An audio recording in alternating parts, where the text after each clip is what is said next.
দিন কয়েক আগে একটি মেয়ে ফেসবুকের মেসেঞ্জারে আমাকে পিং করলো। সেটা হচ্ছে যে মেয়েটি হাওড়ার দিকে থাকে এবং হিস্ট্রিতে এমএ করেছে এবং এমএ করার পরে সে সরকারি চাকরির পরীক্ষা দিচ্ছে এবং কিন্তু তার মুশকিল যেটা হয়েছে, তার বাড়িতে তাকে বিয়ে দেওয়ার জন্য ব্যাকুল হয়ে উঠেছে তার বাবা এবং মা।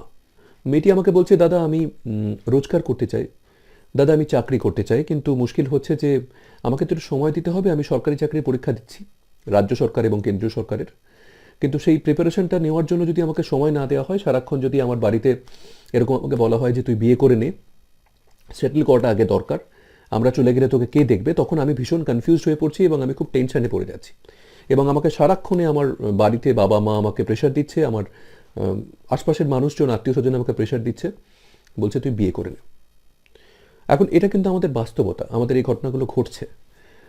জাস্ট আজকে আজকে একটি মেয়ে আমাকে এরকমই মেসেঞ্জারেই আমাকে পিং করে বললো যে দাদা একটু আর্জেন্ট দরকার। যথারীতি সে লিখে পাঠালো যে তার একটি চাকরি ভীষণভাবে দরকার। সে গ্র্যাজুয়েশন পাশ করেছে এবং তার বাড়িতে তার বাড়ির মানুষজনকে চিকিৎসা মেডিকেল সাপোর্ট দেওয়ার জন্য তার একটা চাকরি প্রয়োজন। সে বেশ দিশেহারা এবং সে বেশ কয়েকবার সে আমাকে পিং করে বললো যে দাদা তোমার কাছে কি কোনো চাকরি আছে। সত্যি কথা বলতে কি খুব খুব খারাপ লাগে ডেফিনেটলি, কারণ এই অবস্থাগুলো একটা সময় তো আমাদের মধ্যেও গেছে। রোজগার করা, সেটেলমেন্ট হওয়া একটা মিডল ক্লাস ফ্যামিলিতে কতটা বেশি জরুরি, সেটা আমরা সেই ফেজের মধ্যে দিয়ে আমরা গেছি। এখন দেখো, প্রশ্নটা হচ্ছে যে আমাদের ঘরে, আমাদের মিডল ক্লাস ফ্যামিলিতে ম্যাক্সিমাম ক্ষেত্রেই যেটা হয় সেটা হচ্ছে আমরা গ্র্যাজুয়েশন পড়ি, গ্র্যাজুয়েশন পড়ার পর আমাদের কোনো আমরা কোনো জানি না যে আমরা গ্র্যাজুয়েশন পড়ার পর আমরা কী করবো। মার্কস একটু থাকলো, মাস্টার ডিগ্রিটা পড়ে ফেললাম, বাড়িতে বললো পড়ে ফেল, লোকে শিক্ষিত বলবে, সেজন্য মাস্টার ডিগ্রিটা পড়ে ফেলাম, মাস্টার ডিগ্রি পড়ে ফেললাম। এবারে আমাদের চাকরি করতে হবে। চাকরি করার জন্য আমরা তখন সরকারি চাকরি বেসরকারি চাকরি কি করব সেই নিয়ে কনফিউজ থাকলাম। তারপর সরকারি চাকরিগুলোর প্রিপারেশন নিলাম, এইভাবে অনেকদিন সময় গেল। তো এই যে একটা ফেজ, অর্থাৎ আমরা বহুদিন থেকে প্ল্যান করে কোনো কিছু করি না, এই জায়গাটা তোমরা, স্পেশালি আমি মেয়েদেরকে বলছি, এই ভিডিওটা আমি মেয়েদেরকেই বলছি, তোমরা একটু ভাবো। মানে যারা ধরো, যাদের ইঞ্জিনিয়ারিং, ডাক্তারি বা এই ধরনের খুব কোয়ালিফাইড জায়গায় নিশ্চিত চাকরির জীবনে তোমরা নেই, যারা যারা মোটামুটি মিডিওকার স্টুডেন্ট হিসেবে নিজেদেরকে দেখেছো, তাদের রেজাল্টও মিডিওকার হয়েছে, কিন্তু তোমরা কলেজে পড়েছো কিংবা কলেজে পড়তে ঢুকছো, মাথায় রাখবে যে তোমাদের কাছে কোনো অপশন না যে তুমি চাকরি পাবে কিংবা পাবে না, তোমাকে চাকরি পেতেই হবে, তুমি যেভাবেই হোক, কিংবা তোমাকে নিজের পায়ে দাঁড়াতেই হবে। এটা হচ্ছে ফার্স্ট কথা। সেকেন্ডলি হচ্ছে যে তুমি যখন গ্র্যাজুয়েশন পাস করছো, তখন তুমি যদি প্রয়োজন না থাকে, তুমি মাস্টার ডিগ্রিটা করছো কেন? তুমি যখন চাকরি করতে ইন্টারেস্টেড, তুমি যখন একটা ইন্ডাস্ট্রিতে, একটা সংস্থায় চাকরি করবে, সেখানে তোমার একটা হিস্ট্রিতে মাস্টার ডিগ্রি কী কাজে লাগবে? ফলে এই জিনিসটা তোমরা ভেবো যারা পড়ছো গ্র্যাজুয়েশন, যে তুমি যদি একাডেমিক দিকে না যাও বা যেখানে তোমার মাস্টার ডিগ্রিটা কাজে লাগবে না, সেখানে তাহলে তুমি করবে কেন? 2 বছর নষ্ট করবে কেন? তার বদলে তুমি প্রফেশনালি নিজেকে মানে প্রপারলি এডুকেট করাটা ভীষণ জরুরি।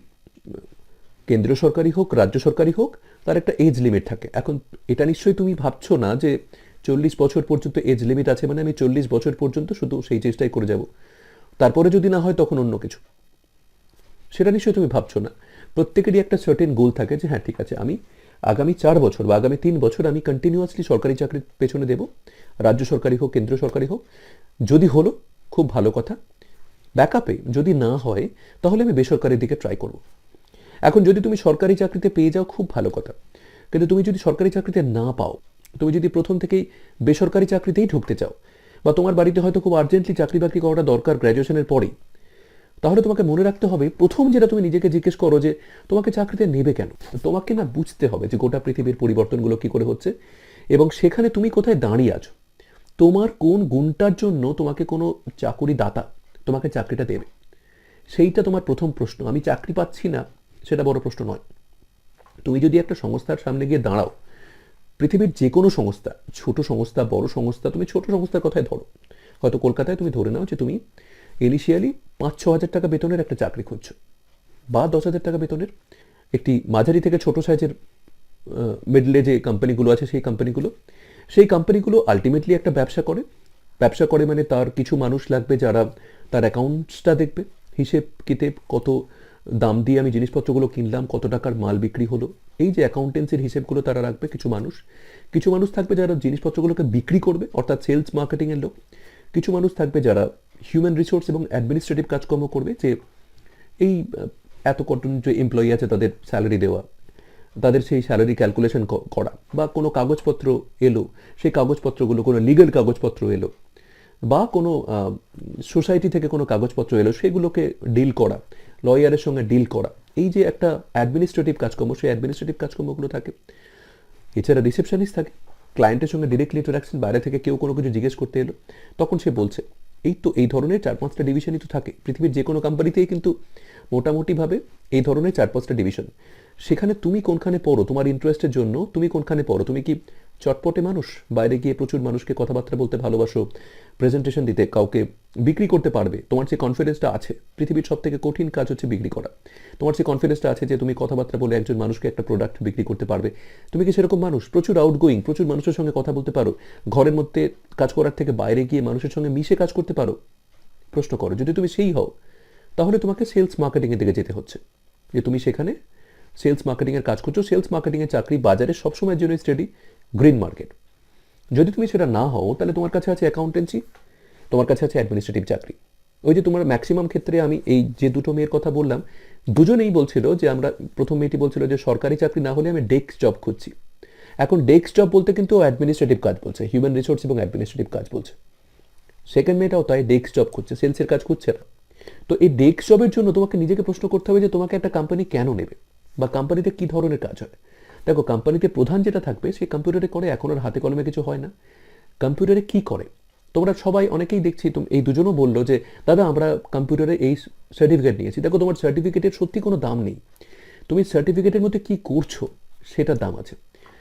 যেটা সব থেকে বেশি লাগে যে কোনো জায়গায় সেটা হচ্ছে এক্সেল। তুমি এক্সেলে কতটা পর্যন্ত শিক্ষা নিতে পেরেছো? তুমি একটা এক্সেল খুলে দিলে সেগুলোকে নিয়ে শুধুমাত্র ম্যানুয়ালি কিছু নাম্বার পুট করলাম, সেটা এক্সেল নয়। এক্সেলের মধ্যে প্রচুর জিনিসপত্র থাকে, সারা জীবন ধরে এক্সেল শেখা যায়। এক্সেলের মধ্যে নানা রকম ফর্মুলা প্রয়োগ করে খুব তাড়াতাড়ি অনেক কিছু হয়ে যায়। ফলে তুমি যদি এক্সেলটা খুব ভালো করে শেখো, মানে দুর্দান্তভাবে শেখো, তোমার চাকরির অভাব হবে না। এনিওয়ে, একটা নির্দিষ্ট স্কিল পর্যন্ত তো তোমাকে এক্সেলটা খুব ভালো করে শিখতেই হবে। এছাড়া তোমাকে ওয়ার্ড ওপেন করা এবং ওয়ার্ড লেখা, এছাড়া মেল খুলে মেল লেখা, আউটলুক ইত্যাদি মেলগুলো। তাছাড়া আরেকটা জিনিস হচ্ছে যে তুমি কতটা সুন্দর করে ইংরেজিতে কথা বলতে পারো। তুমি আজকে ওয়েস্ট বেঙ্গলের মধ্যেও কোনো কোম্পানিতে হলে সেই কোম্পানির মাল তো বাইরে যাবে, বা প্রোডাক্ট বাইরে বিক্রি হবে, সেখানে অন্য কোনো স্টেটের মানুষের সঙ্গে কথা বলতে হতে পারে, সেখানে তো তোমাকে ইংরেজিতে কথা বলতে হবে। কিংবা ওয়েস্ট বেঙ্গলের মধ্যেই সবাই যে বাঙালি হবে তা তো নয়, অবাঙালি কোনো ক্লায়েন্টকে ডিল করতে বা কোনো জায়গায় তোমার ইংরেজিটা মাস্ট। তো ইংরেজিটা তুমি যদি ভালো করে বলতে না পারো তাহলে তুমি কি করে এক্সপেক্ট করবে যে একটা কোম্পানি তোমাকে নেবে? ফলে তুমি ইংরেজি বলা, তোমার ভালো ক্ষমতা আছে কিনা, ইংরেজিতে লিখতে পারো কিনা চিঠিপত্র, এগুলো, কারণ এগুলো তো মাস্ট। তুমি এটা ড্রাফট করতে পারছো কিনা, তুমি কম্পিউটার স্কিল জানো কিনা, মানে ওয়ার্ড, এক্সেল, পাওয়ার পয়েন্ট এগুলো জানো কিনা, মেল ইত্যাদি খুলতে জানো কিনা। এই 4-5টা গুণ যখন তোমার থাকছে, তখনই একমাত্র তুমি একটা কোম্পানির সামনে গিয়ে বলতে পারো যে আমি এইগুলো পারি, আপনি যদি আমাকে চাকরি দেন তাহলে আমি আজ থেকে এইগুলো করতে পারবো। কারণ কোম্পানি তোমাকে ট্রেনিং দিয়ে কিছুতেই কিছু করবে না। কোম্পানি এখন চাই হচ্ছে প্লাগ অ্যান্ড প্লে। আমি একজনকে রিক্রুট করলাম, সে সঙ্গে সঙ্গে চাকরি করতে আরম্ভ করলো। সমস্ত ইন্ডাস্ট্রি এখন তাই চাই। একটা মানুষকে নিলাম, আমি তাকে ট্রেন করলাম 5-6 মাস ধরে, তারপরে তাকে আমি চাকরি দিলাম, হয় না। তো ফলে এইটা প্লিজ তোমরা মনে রাখো যে চাকরি করতে চায়ের আগে তোমার ভেতরের পারপাসটা কী আছে, তুমি কী ধরনের চাকরি করতে পছন্দ করো, এবং তারপর হচ্ছে সেগুলোর জন্য তুমি কী কী শিক্ষা নেবে। যারা মাস্টার ডিগ্রি করে ফেলেছো, বেকার করেছো, যারা কিছু করার নেই, তারা এখন থেকে তৈরি করো। আর যারা গ্র্যাজুয়েশন করছো তারা কিন্তু গ্র্যাজুয়েশনের পাশাপাশি তোমরা এই কাজগুলো করতে আরম্ভ করো। যারা, যদি তোমাদের টার্গেট ধরো প্রাইমারি স্কুল বা সেকেন্ডারি স্কুলে পড়ানো না থাকে, তাহলে নিজের গ্র্যাজুয়েশন করার পাশাপাশি তোমরা এই দক্ষতাগুলোকে বাড়াও, স্পোকেন ইংলিশ বাড়াও, কম্পিউটার স্কিল বাড়াও। আর একটা যেটা মোক্ষম জিনিস বাড়ানোর দরকার থাকে, যেটা মানুষের পাওয়া যায় না, সেটা হচ্ছে ওনারশিপ স্কিল, দায়িত্ব নেওয়ার ক্ষমতা। তোমাদের হয়তো মনে হচ্ছে যে এটা আবার কি, আমরা তো দায়িত্ব নিই, খুব সোজা। কিন্তু বিশ্বাস করো, এর থেকে কঠিন জিনিস আর কিছু নেই। এই জিনিসটাই একমাত্র কর্মচারীদের মধ্যে পাওয়া যায় না প্রপারলি। যে বেশিরভাগ মানুষ হচ্ছে শুধুমাত্র নিজের কাজটুকু করে বাড়ি চলে যাওয়ার মানুষ, কিন্তু যারা নিজের কাজ তো করছেই, তার সঙ্গে কোম্পানির ভালোর জন্য চিন্তা করে, কোম্পানির জন্য চিন্তা করে আরও বেশি কিছু কাজ করে, কোম্পানি সবসময় এই ধরনের মানুষগুলোকে চায়। আমারই এক বন্ধু, তার একটি কোম্পানি আছে, একটি এডুকেশনাল কোম্পানি আছে। সেখানে তাদের সাউথ কলকাতার একটি অফিসে 10-12 জন এমপ্লয়ি আছে, চাকরি করে। গোটা ওয়েস্ট বেঙ্গলে বিভিন্ন অফিস আছে। তো সাউথ কলকাতার সেই অফিসটিতে যে মানুষগুলো চাকরি করে তার মধ্যে একটি মানুষ সে বলে যে দেখ ও যদি চলে যায় তাহলে আমার পক্ষে খুব মুশকিল হবে, কারণ ওর মধ্যে একটা ভীষণ দায়িত্ববোধ রয়েছে।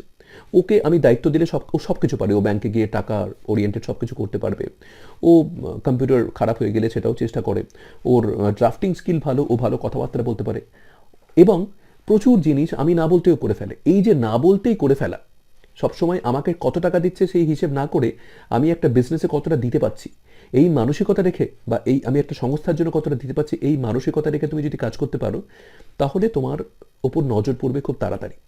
আরেকটা কথা হচ্ছে যে ধরো তুমি সরকারি চাকরিতে চেষ্টা করলে 1 বছর 2 বছর, তারপর পেলে না, বেসরকারি কোম্পানি তুমি চেষ্টা করছো, বেসরকারি কোম্পানিতে ঢুকলে, ভালো, লাইফ সেটেল হলো, ভালো, তোমার একটা জীবন তৈরি হয়ে গেল। কিন্তু বাই চান্স ধরে নাও তোমার বিয়ে হয়ে গেছে, কিংবা বাই চান্স তুমি কোনোভাবে বাড়িতে জোড়াজুড়ি করার জন্য তোমার বিয়ে হয়ে গেল, বা তুমি নিজে কোনো ভুল ডিসিশন নিয়ে তুমি বিয়ে করে ফেলেছো, তোমার জীবন কিন্তু সেখানে শেষ হয়ে যাচ্ছে না। কারণ বিয়ের পরেও এমন সিচুয়েশন যদি তোমার থাকে যে তুমি হয়তো হাজব্যান্ডের ফ্যামিলি ছেড়ে, মানে হাজব্যান্ডের বাড়ি ছেড়ে তুমি অন্য কোথাও যেতে পারবে না, তুমি বাড়িতে আছো, তোমাকে বাড়িতেই থাকতে হবে, তোমাকে তোমার সন্তান মানুষ করতে হবে, তাতেও কিন্তু এখন গোটা পৃথিবীতে তোমার রোজগারের জন্য, তোমার অর্থনৈতিক স্বাধীনতার জন্য প্রচুর উপায় আছে। ডিজিটাল মার্কেটিংয়ে চলে যাও, ডিজিটাল মার্কেটিং শেখো। সেখানে এই যে তুমি দেখতেই পাও ফেসবুকে বা ইন্টারনেটে যে প্রচুর হ্যাশট্যাগ জিনিসগুলো দেখে, ওগুলো তুমি যদি শিখতে পারো, ডিজিটাল মার্কেটিংয়ে এখন তুমি বাড়িতে বসে আয় করতে পারবে বেশ ভালো টাকা। বাড়িতে বসে আয় করে অনেক ছেলে মেয়ে, তার জন্য তোমাকে শিখতে হবে। ফ্রি মেটেরিয়াল অনেক আছে, তুমি ফ্রি মেটেরিয়াল দিয়ে শুরু করতে পারো, তারপর ধীরে ধীরে 400-500 টাকার মধ্যে উডেমিতে তুমি ভালো ভালো মেটেরিয়াল পাবে ডিজিটাল মার্কেটিংয়ে। ডিজিটাল মার্কেটিং একটা দারুণ ভবিষ্যৎ, তুমি যদি এটা ভালো করে শেখো তাহলে ডেফিনেটলি সেটা তোমার একটা ভালো রোজগারের জায়গা। এখনও নেটওয়ার্ক মার্কেটিং যথেষ্ট স্টেডি এবং প্রচুর মানুষ প্রচুর টাকা রোজগার করে। Believe me, I am telling you, graduation pass করেনি এরকম মেয়েকে আমি দেখি 1 লাখ 1.5 লাখ টাকা রোজগার করছে নেটওয়ার্ক মার্কেটিং করে। কোম্পানির নাম আমি বলছি না, কিন্তু কোম্পানির নামের উপর ডিপেন্ড করে না, ডিপেন্ড করে হচ্ছে তুমি কতটা পরিশ্রম করছো, তুমি কতটা দায়িত্ব নিচ্ছ, তুমি কতটা সিরিয়াস। অ্যাফিলিয়েটেড মার্কেটিং, যে তুমি অন্য কোনো কোম্পানির হয়ে সেই প্রোডাক্টটাকে প্রমোশন করছো। অ্যাফিলিয়েটেড মার্কেটিং নিয়ে তুমি গুগলে পড়ো, তুমি জানতে পারবে। Network marketing, affiliated marketing, digital marketing, এইগুলো হচ্ছে ফিউচার। এইগুলো সম্পর্কে জানো, বাড়িতে বসে তুমি রোজগার করতে পারবে। আমার এক আত্মীয়া, সে একটু ভালো কথাবার্তা বলতে পারতো, সে কী করলো, ফেসবুকে পেজ খুলে একটি কোম্পানির সঙ্গে টাই আপ করলো, একটি শাড়ির কোম্পানি, ক্লোথ কোম্পানি, এবং তারপর সেই কোম্পানির শাড়ি বিক্রি করতে আরম্ভ করলো। এবং সে এতটাই ভালো, তার কী বলবো, মাস কমিউনিকেশন স্কিল এতটা, তার পরিচিতি, যে প্রচুর মানুষ তার কাছ থেকে শাড়ি কিনতে লাগলো, এবং তার ফলে সে যথেষ্ট সেটেল আজকে। এবং মার্কেটিং হিসেবে সে বাড়িতে বসে করছে, একটা নতুন কোনো প্রোডাক্ট এলে, নতুন কোনো শাড়ি এলে বা নতুন কোনো অর্নামেন্ট এলে ওর কাছ থেকে বিক্রি সব থেকে বেশি হয়। ফলে এরকম অনেক অনেক এভিনিউ খুলে গেছে রোজগার করার। তো সেগুলো নিয়ে তুমি ভাবো, কিন্তু মানে তুমি বিয়ে হয়ে গেছে বা তোমার উপায় নেই আর কোনো কিছু, তোমার রোজগার করা হলো না, এগুলো কিন্তু নেই। মানে এককালে, আজ থেকে 10-15 বছর আগেও শুধুমাত্র বিউটি পার্লার ছাড়া অনেক মেয়ের অনেক কিছু করার ছিল না, বিউটি পার্লারেও একটা ইনভেস্টমেন্টের ব্যাপার ছিল। কিন্তু এখন বিউটি পার্লার ছাড়াও, বিউটি পার্লার তো আছেই, তার ছাড়াও অনেকগুলো উপায় তোমার ইন্টারনেটের মাধ্যমে খুলে গেছে। এই যে তোমাকে যেগুলো বললাম আমি, সেগুলোকে নিয়ে ভাবো, সেগুলোকে নিয়ে চর্চা করো। মোদ্দা কথা হচ্ছে, মেয়েরা একটাই কথা মনে রাখো, যে তোমাকে ফিনান্সিয়ালি স্বাধীন হতেই হবে, তোমাকে নিজের রোজগার নিজে করতেই হবে, যাতে করে তোমাকে যেন কেউ বলতে না পারে যে তুমি হাত পেতে টাকা নিচ্ছ। তুমি ফিনান্সিয়ালি স্বাধীন হলে তোমার নিজের উপর আত্মবিশ্বাস বাড়বে, এবং তোমার সন্তান তোমাকে আরও বেশি করে শ্রদ্ধা করবে, এবং তুমি নিজের ইচ্ছে মতো জগৎটাকে একটুখানি দেখতে পারবে। কাজেই বারবার বলছি, আবার মনে রাখো যে আমি চাকরি করব এটা কোনো অপশন না, রোজগার করব এটা হচ্ছে ম্যান্ডেট। অবশ্যম্ভাবী রোজগার করতেই হবে, তার জন্য অনেক উপায় আছে, কিন্তু তার জন্য সবার আগে দরকার হচ্ছে নিজেকে তৈরি করা। নিজেকে তৈরি করলে রোজগারের পথগুলো তোমার জন্য খোলা আছে। আজকে অবধি থাক, টাটা।